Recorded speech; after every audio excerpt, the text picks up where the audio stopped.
Assalamu alaikum, this is Maria Zulfikar welcoming you all to the English news from BTV Chattogram. Let's begin with the headlines. Interim government taking comprehensive preparations to ensure free, fair and peaceful election, says Chief Advisor Professor Muhammad Yunus in New York. Chief Advisor urges young people to build 3-0 clubs aiming to change the globe.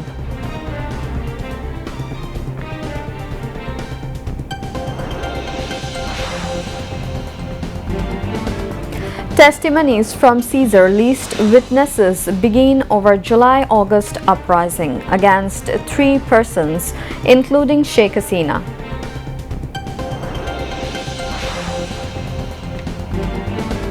Everyone should practice own faith while ensuring others can worship free without obstacles, says religious advisor AFM Khalid Hussain in Chattogram. France follows UK, Canada, Australia and Portugal in recognizing Palestine as state.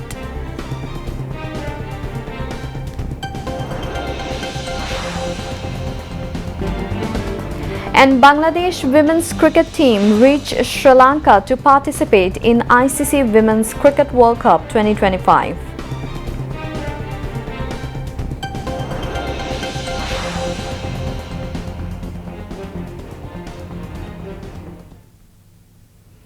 Viewers, those were the headlines. Now moving on to the details.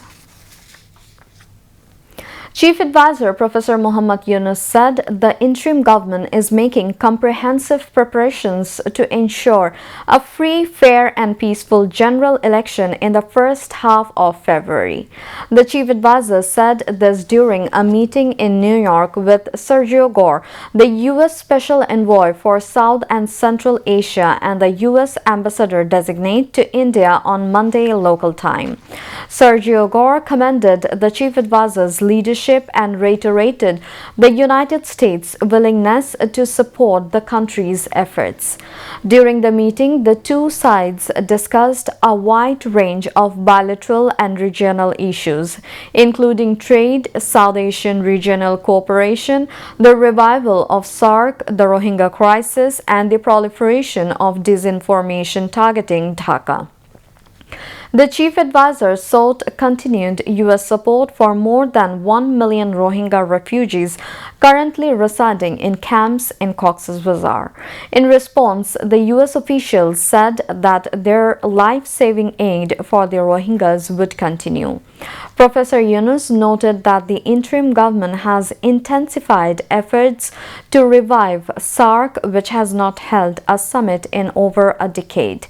He also expressed Bangladesh's interest in joining ASEAN, stating that integration with Southeast Asian economies could significantly accelerate the country's development.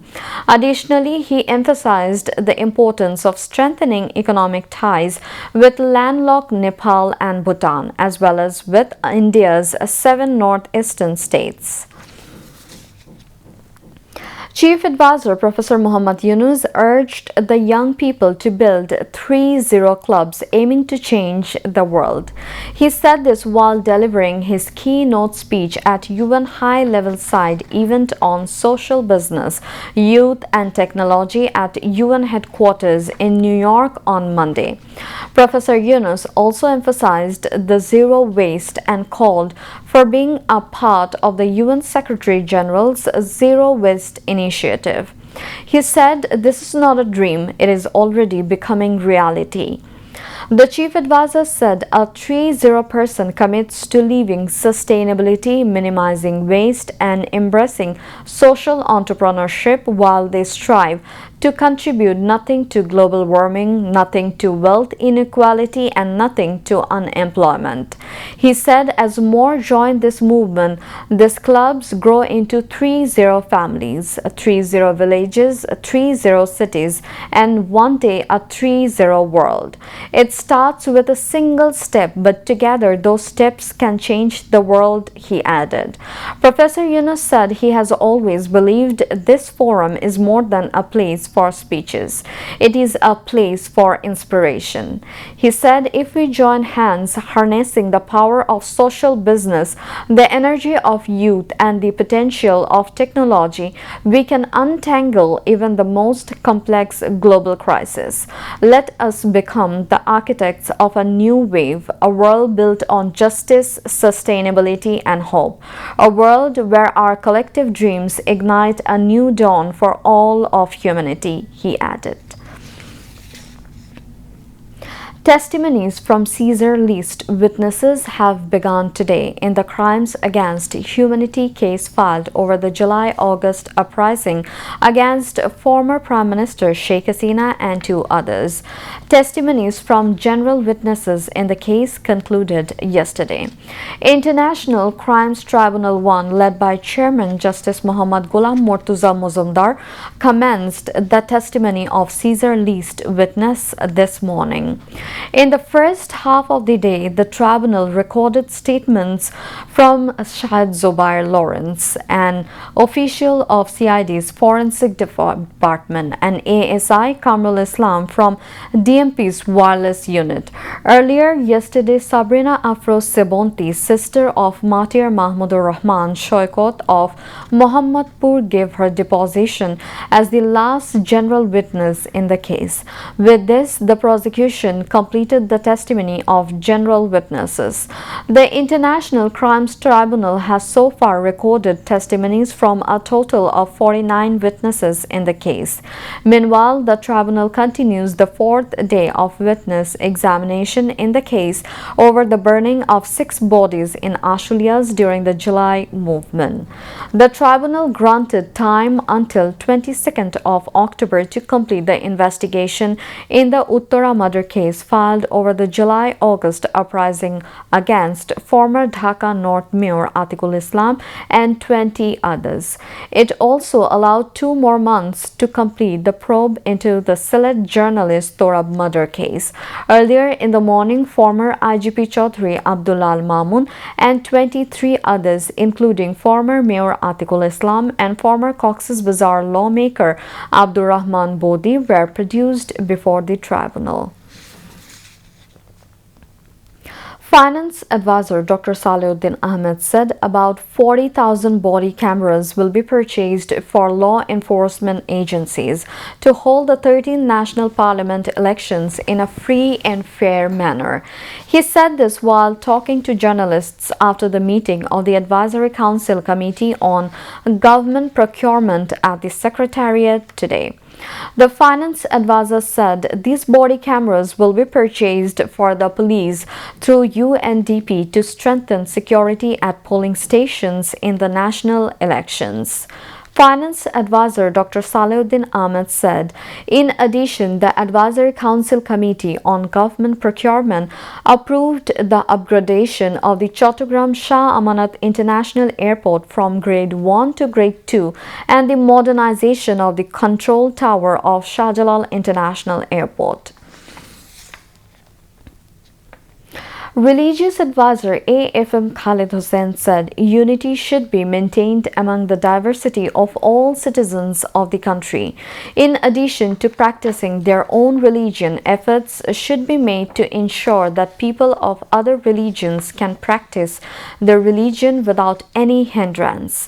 He said this in a meeting with the Golpahar Crematorium and Temple Management Council in Chattogram city today.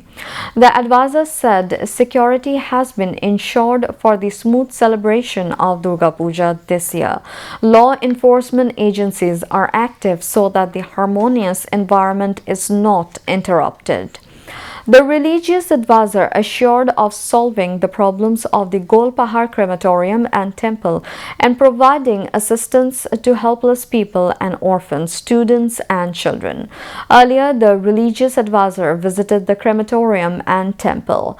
The president of the Golpahar Crematorium and Temple Management Council, Dodul Kumar Dotto, General Secretary Bishwanath Dash, Trustee of the Hindu Religious Welfare Trust, Deepak Kumar Palit, and other concerned persons were present on the occasion. Religious Affairs Advisor Dr. A.F.M. Khalid Hussain said real change will come in personal and social life by implementing the philosophy of the Holy Prophet. Life will be enlightened if we can adopt the philosophy of the Prophet. He said this at the Sirat seminar at Darul Ihsan Madrasa in Zianagar of Manikchori Upazila Shodor in Khagrachori today. The Religious Affairs Advisor said the Ministry of Religious Affairs will provide all possible assistance to mosques, madrasas and various religious institutions in remote villages. He called on everyone to work to spread religious education while maintaining communal harmony. The founding director of the madrasa, Hafiz Qari Muhammad Nasiruddin, presided over, while senior Naibe Amir of Hefazat-e-Islam Alama Shah Salahuddin Maulana Nur Muhammad, president of Manikchori Upazila BNP Muhammad Inamul Haq Inam, and local leaders addressed the occasion. Now, international news.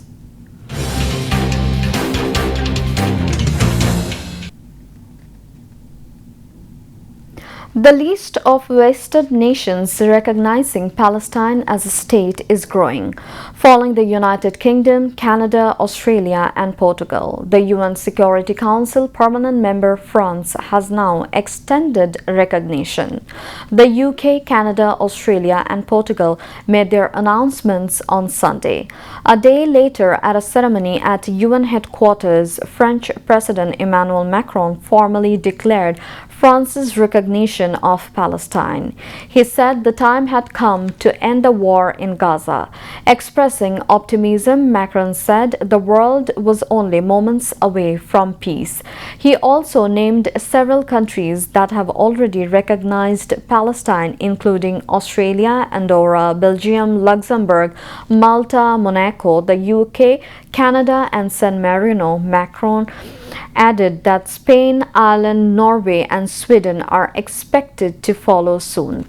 Since Palestinian leader Yasser Arafat declared independence in 1988, more than 150 of the UN's 193 member states have recognized Palestine as a state. Western governments now hope this recognition will help advance the long-stalled two-state solution, first envisioned in the 1993 Oslo Accords, as a pathway to resolving the Israel-Palestine conflict. Though long hampered by Israel's Western allies, the latest move is seen as a powerful moral message of solidarity with Palestinians. Palestine has held UN observer status since 2012. On Monday, Palestinian ambassador to the UN, Riyad Mansour, urged the international community to pressure Israel to halt its military campaign in Gaza. He said countries recognizing Palestine should take the next step by imposing tough sanctions on Israel. Super Typhoon Ragasa has battered the northern Philippines, hitting the country's Cagayan province on Monday after a storm warning was issued across Southeast Asia. President Ferdinand Marcos Jr. ordered the Philippines Disaster Response Agency to be on full alert and mobilize all government agencies. The Cagayan Provincial Weather Agency said it was packing winds of up to 215 kilometers per hour and gusts of up to 295 kilometers per hour, raising the risk of storm surges and waves that could exceed 9 feet. A high-level storm warning has been issued for the Babuyan Islands. Residents have been advised to stay away from coastal areas and riverbanks. Strong winds and heavy rains are lashing northern Cagayan province, causing strong waves and swaying trees. The government has suspended classes and exams in large parts of Metro Manila and loosened due to the rain. Power outages, landslides, floods and hazardous weather warnings has been issued. Airlines have cancelled nearly half a dozen domestic flights.